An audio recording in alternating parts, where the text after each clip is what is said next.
we are covering AWS Firewall and Access Control for the AWS Certified Cloud Practitioner exam. For the CCP, you must know the difference between four key services: AWS WAF, AWS Network Firewall, security groups, and Network Access Control Lists or NACLs. Let's start with AWS WAF, the Web Application Firewall. The exam will test you on its purpose, which is to protect your web applications from common web exploits at the application layer, Layer 7. Think of attacks like SQL injection or cross-site scripting. A classic exam question will describe a web application behind an application load balancer or a CloudFront distribution that is under attack and ask which service to use for protection. The answer is almost always AWS WAF. Next is AWS Network Firewall. This is a stateful, managed firewall service for your virtual private cloud or VPC. Unlike WAF, which is for web traffic, Network Firewall provides broader protection for all types of network traffic within your VPC. It can filter traffic at the perimeter of your VPC, for example, between your subnets and an internet gateway. For the exam, if you see a question about centrally managing and enforcing traffic filtering policies across multiple VPCs or inspecting traffic for threats like malware, AWS Network Firewall is the correct choice. The most frequently tested firewall concepts are security groups and network ACLs.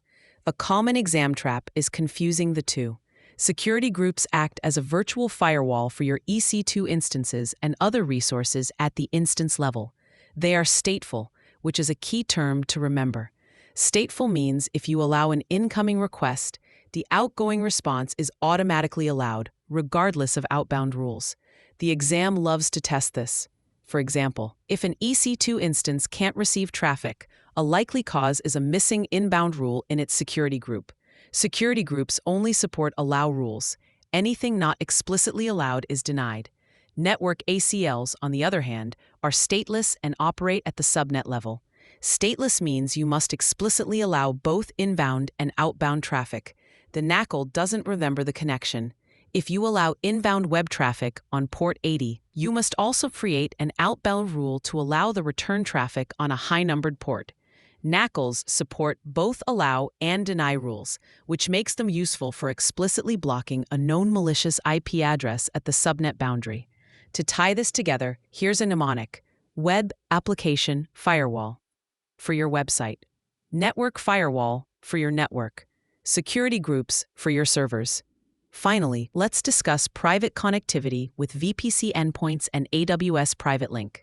A VPC endpoint enables you to privately connect your VPC to supported AWS services without requiring an internet gateway, NAT device, or VPN connection.